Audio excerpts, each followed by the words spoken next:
I remember the first time she looked at me like I wasn't a kid anymore. It wasn't dramatic, no lightning strike, no slow music. Just a quiet Tuesday. And her eyes stayed on mine 2 seconds too long. It was early spring. The house still smelled like lemon wood polish and something faintly floral, maybe her shampoo. I'd stopped by to return a charger I'd borrowed from her son, not that he cared, but she was the one who answered the door. Wearing a soft sweater the color of ash and jeans that looked worn in, like they knew her shape. "Hey," I said, and my voice sounded smaller than I meant it to. She smiled. That smile always made me feel like I'd done something right, even when I hadn't. "Come in," she said. "He's not home, of course." I nodded. I knew that. I stepped inside anyway. There's something about her house. It's always so still, like it's holding its breath. And she moved through it like someone who knew how to be alone, not lonely exactly. Just practiced.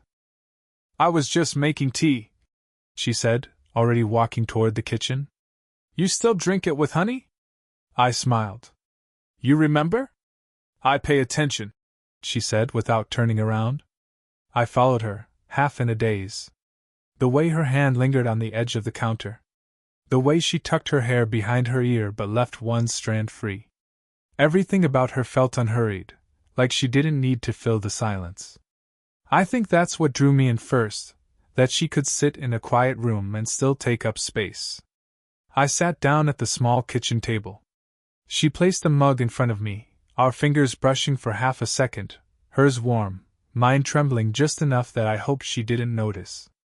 "You're quieter these days," she said, settling across from me. "Trying to be," I said. I stirred the tea, just to give my hands something to do. "Less noise, more noticing." She looked at me for a moment. "Noticing what?" "You." I didn't mean to say it. Or maybe I did. But it hung there between us, open, too big to pull back, too soft to feel dangerous. Her lips parted like she was going to speak, but nothing came. Just a breath. And then her eyes dropped to her cup. She wrapped her fingers around it like it was the only thing keeping her grounded. "That's a dangerous thing to say," she said finally, her voice lower. I laughed, but it wasn't really a laugh. "I didn't mean it like that." Her eyes met mine again. "Didn't you?" Silence stretched. The kind that's not empty, just full of things either of us could say. She stood slowly, walking over to the window, resting her palm on the sill. Outside, the wind moved through the trees, and a dry leaf danced across the glass like it wanted to come in. "You look at me like I matter again," she said, her back still to me. Her voice soft, too soft to be casual. I sat up a little straighter. I wasn't sure what I was supposed to say, what I was allowed to say. But I didn't want to lie. Not to her. "You do," I said quietly. "To me." She turned slightly, just enough for me to see her profile. Her mouth pressed into something close to a smile. Or maybe regret. Then she took a step, not toward me, but toward the hallway. "Don't," I started, not even knowing what I meant. She paused in the doorway, one hand resting on the frame. Her voice almost a whisper. "You shouldn't make a habit of saying things like that." And then she lingered. A beat too long. And then she was gone. She didn't come back right away. I sat at the kitchen table for what felt like hours but couldn't have been more than 5 minutes, listening to the soft ticking of the wall clock and the faint sound of her moving somewhere down the hall. A drawer opened. Closed. A door creaked. Then quiet. I should have left. But I didn't. When she finally returned, she had a folded blanket in her arms. "I always forget how cold this room gets," she said, setting it on the couch beside me, like nothing had just happened. I stood, unsure if I was supposed to help her with something or just go. "You want me to?" "No," she cut in gently. "Just sit. Unless you're in a rush." "I'm not." I wasn't. I never was when I was around her. She sat too, on the far side of the couch. There was enough space between us for another person, but I still felt her warmth like a low hum under my skin. She tucked her legs up beneath her. You always looked at me with such openness. Even when you were younger. Like you hadn't been taught to be suspicious of people yet. I smiled faintly. Still trying not to be. She looked over at me, that small, half-smile of hers. It's a dangerous way to live. That's what you said before. I said. About what I said. I know, she replied. And I meant it. We were quiet again, but it didn't feel like silence anymore. It felt like memory. I stayed married too long, she said suddenly, as if she owed me the reason she was the way she was. We stopped seeing each other long before we stopped living together. And then I just got used to not being seen. She didn't cry. Her voice didn't shake. But she pulled at the edge of the blanket like it needed straightening, even though it didn't. I'm sorry, I said, but it felt too small. Don't be. I picked that life. I just didn't know what it would cost. I swallowed hard. I wanted to reach out, not to hold her, just to touch her hand. I didn't. My palms stayed pressed to my thighs. My parents split when I was 14, I said after a moment. They were loud about it. Always yelling. I remember thinking, even as a kid, that I'd rather be ignored than shouted at. Her eyes flicked to me. But being ignored leaves bruises too. That made my chest tighten. We weren't supposed to be talking like this. Not her, my friend's mom. Not me, still figuring out what I wanted from my life, let alone from her. But every word between us felt easier than it should have, like we were slipping into something with no name. She stood to make more tea. I watched her move, the way she smoothed her shirt at the hip, the curve of her shoulders when she leaned over the kettle. You've changed, she said suddenly, over her shoulder. Since when? Since last summer, she said. You came back quieter. More watchful. I felt heat rise in my chest. You notice things. Only what matters. She returned and handed me the fresh mug. This time, our fingers touched longer than they needed to. She didn't pull away. Neither did I. I looked up at her. You matter. Her breath hitched, just slightly. But she caught herself, retreated back to the far end of the couch, tucking herself away like she'd said too much by not saying anything. I wanted to close the distance. Not because of lust. Not even romance. Just connection. The aching kind. The kind that feels like coming up for air after holding your breath too long. But I didn't move. She didn't either. Instead, we sat with it. That quiet tension. That charge in the air. The kind that builds and builds, until it either breaks or lingers. She reached for the remote, but her hand brushed against mine instead. Not a graze, not accidental. Not anymore.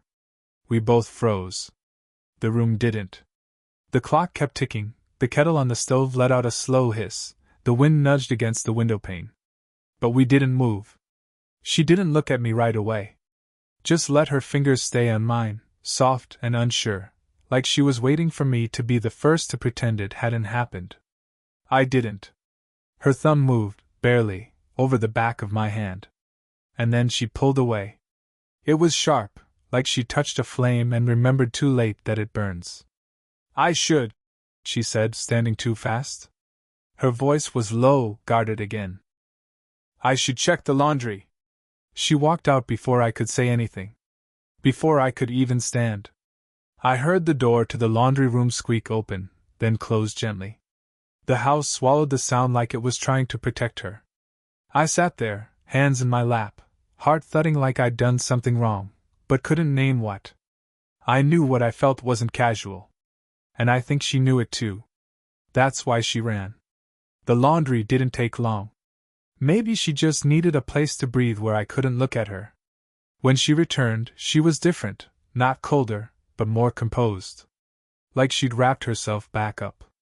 I think I forgot to switch the dryer on, she said lightly, but her voice wavered at the end. I stood. Maybe I should head out. She hesitated. You don't have to. But maybe I should. We stared at each other again, the space between us swollen with whatever had been building since that first quiet moment in the kitchen. Her arms crossed over her chest, like a reflex. "I don't know what you're doing," she whispered. "I don't either," I said. "But I don't think I can stop." That cracked something. Not her body, still frozen, but her eyes. They softened, just for a second, and I could see it all. The fear. The want. The guilt. All tangled together behind her quiet, practiced smile. She looked away.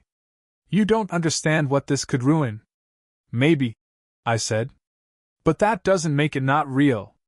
She looked back at me then, and for a breathless moment, too, she didn't move. I thought she might cross the space between us. I thought I might. But then her phone buzzed from the counter. A long vibration. Then another. Her eyes darted to it. The name lit up, Martin. I didn't have to ask. I already knew. Her ex. Or maybe not so ex. I could hear the blood move in my ears. She let it ring. Then it stopped. She didn't touch the phone. I did something stupid then. Or maybe brave. I stepped closer. Her breath caught. Her eyes flicked up to meet mine, warning, longing, confusion. My hand rose slowly to her cheek. I didn't touch her. Just hovered there. 1 inch. That was all that separated us. Her eyes fluttered shut. And then, a whisper of air, a change in the weight of the moment, she stepped back. Not far. Just enough. "We can't," she said, not meeting my gaze. "We shouldn't." I nodded. "I know." She turned slightly, staring out the window. The sky had darkened without either of us noticing. Shadows stretched across the floor like something was leaving. I stood there, wanting to say something that would make this simpler. It wasn't. "I should go," I said again. She nodded, arms still crossed tight. "Okay." But she walked with me to the door. Not out of politeness. Something else. Something unfinished. At the doorway, we paused. She looked at me, not quite smiling, not quite crying. And I wanted to kiss her. God, I wanted to. But I didn't. I stepped outside into the cool night, hands jammed into my pockets. As the door clicked shut behind me, I exhaled slowly into the dark. I knew I shouldn't be feeling this, but I was. It started with dishes. We weren't talking about anything serious. She was rinsing a pan. I was drying. It was a rhythm, the kind that couples fall into without thinking, though we weren't that. Not even close. But our movements were in sync, like we'd been doing this for years. The sink hissed. The towel in my hand felt too warm. I could smell her shampoo again, lavender and something older, like cedar. It pulled at me. Memory or fantasy, I couldn't tell. She handed me a plate, and I dried it slowly, eyes fixed on the water dripping down the edge. Her fingers lingered against mine.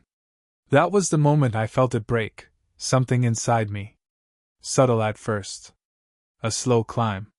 A kind of ache I'd been ignoring. "I can't do this," I said quietly, not looking at her. She stilled. Her hands dropped into the sink. "Do what?" "This." I gestured between us. "Act like we're nothing. Like we're pretending we don't feel it when we do." She didn't answer right away. Her body tensed, but she didn't step back. "I don't know what you think this is," she finally said. Her voice calm. Too calm. "I don't think," I said too fast. "That's the problem. I just feel. Every time I'm near you, I stop." Her voice was sharper now. Not angry, just scared. But I didn't. I couldn't. "I think about you when I shouldn't. I watch the door when I walk by your house. I look for reasons to stay longer when I'm here." My voice cracked. "And I know I'm not supposed to. I know I shouldn't." She turned to face me fully now. Her eyes searched mine, and I saw it, the same storm I was caught in. Only she was trying harder to contain it. "You're too young to understand what this could do," she said, but even as she said it, her voice broke. You don't know what you're risking. You think I care? I took a step closer. Because I don't. I don't care if it's wrong or messy or complicated. I care that I see you. That I think about you when I close my eyes. That when you look away, it hurts. Her lip trembled. That mask she wore, of grace, of being above it, cracked at the corner. And then she whispered something I wasn't ready for. You make me feel alive again. It was so soft, I almost missed it. But it hit like thunder. Neither of us moved. The air felt too heavy to breathe. The distance between us had collapsed, somehow. We were close enough to feel each other's warmth. Her breath shook. My hand twitched at my side. I reached out, stupidly, instinctively, and touched her wrist. Just that. The lightest brush. And she didn't move. I shouldn't have said that, she whispered. But she didn't pull away. I stepped in closer. Our foreheads almost touched. And then, her voice cracked, barely audible. Don't go. That stopped everything. My hand still on her wrist. Her eyes closed. My heart like a drum. Everything suspended in that one impossible second. The kind of second that changes everything. She kissed me first. It happened fast, not desperate, not wild. Just real. Like a breath she'd been holding for too long and finally let go. Her lips brushed mine, soft and unsure, but full of something I didn't expect, grief. Like she knew it couldn't last even as it began. I didn't move for a second. My body forgot how. I was just there. With her. Inside a moment I'd imagined 100 ways, never like this, so tender, so heavy. But before I could even kiss her back, she pulled away. Her hand was on my chest, gently holding me back now. Like she needed to stop me before she couldn't. I'm sorry, she whispered. Her eyes darted down. I shouldn't have. My mouth opened, not to protest, just to ask why. But she was already stepping back. I thought I could handle it, she said, barely above a breath. But I can't. Handle what? This, she said, waving her hand between us. You. The way you look at me like I'm still worthy of something. You are. No, she said too quickly. You don't know the whole story. She turned, facing the window again.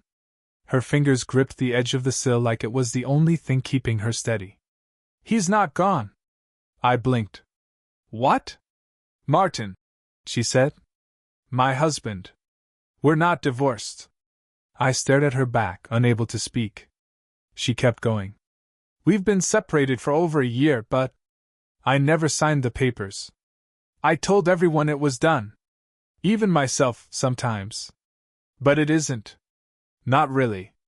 I felt like the floor shifted beneath me.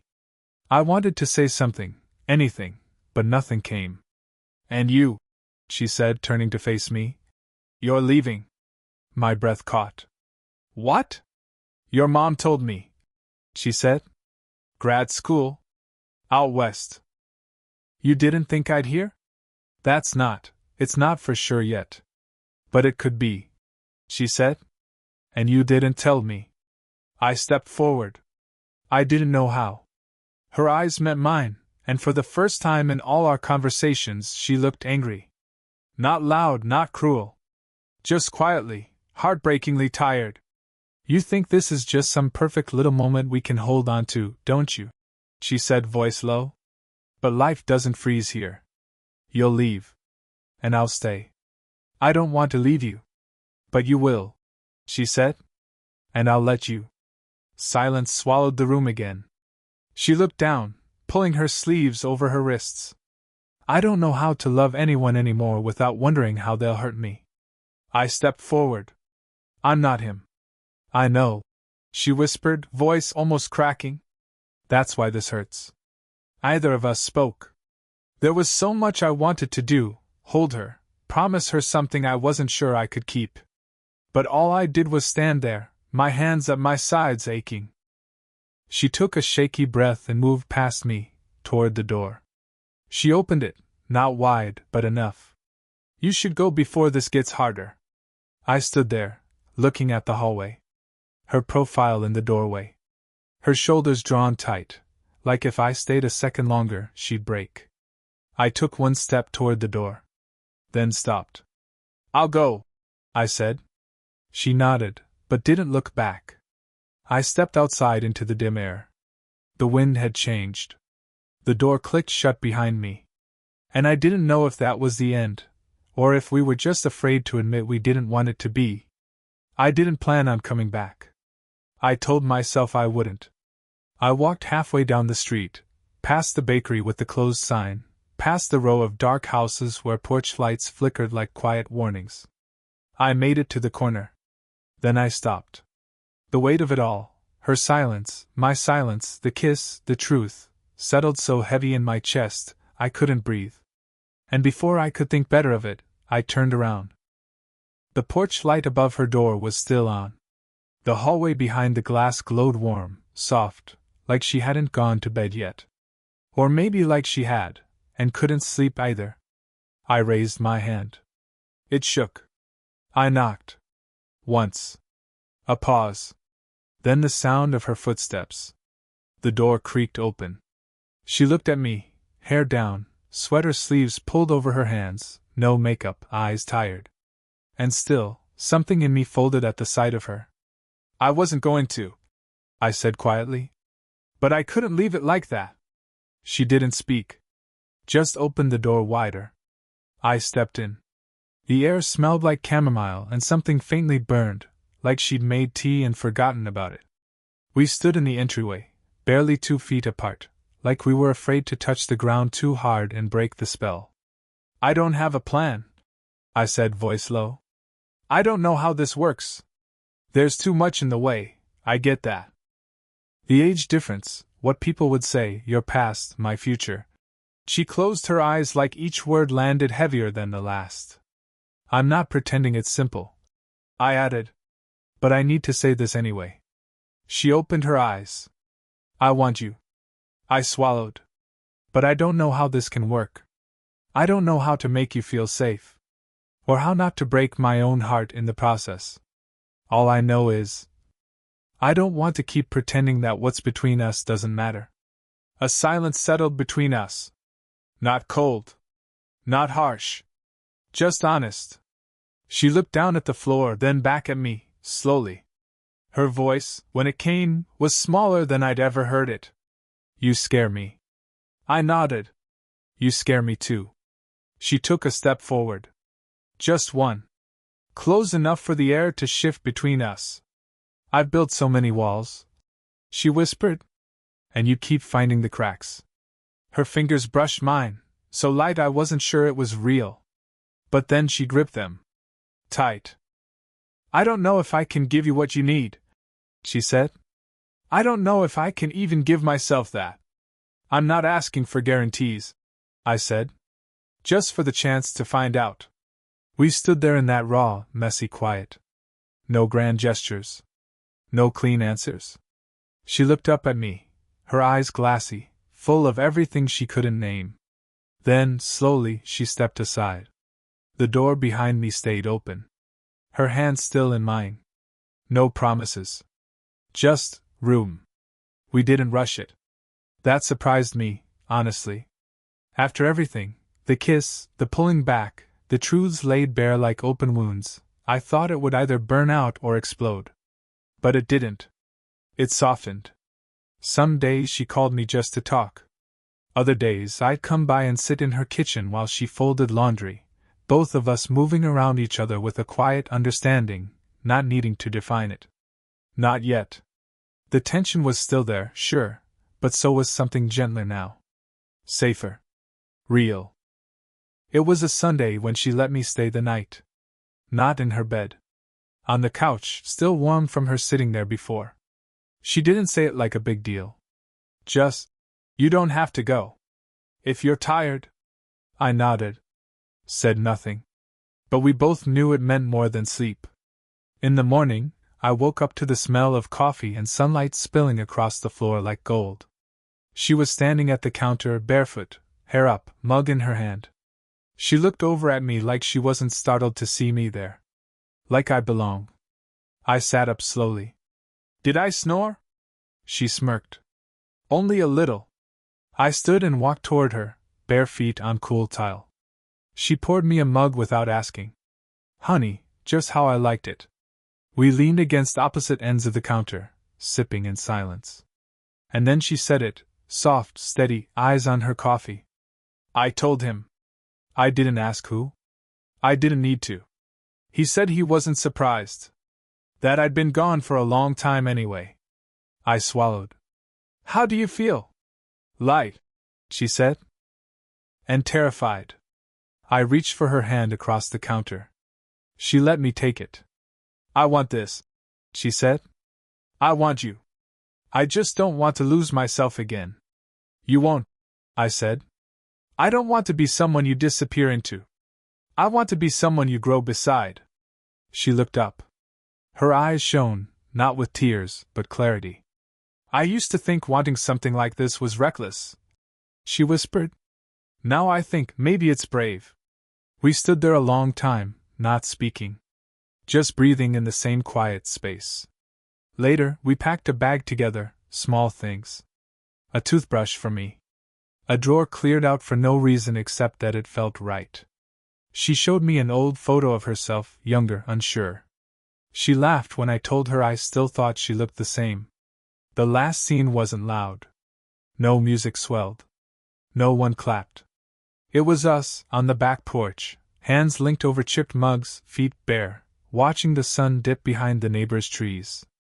She leaned her head on my shoulder. And I whispered, just so she'd hear. I'd do it all again. And she whispered back.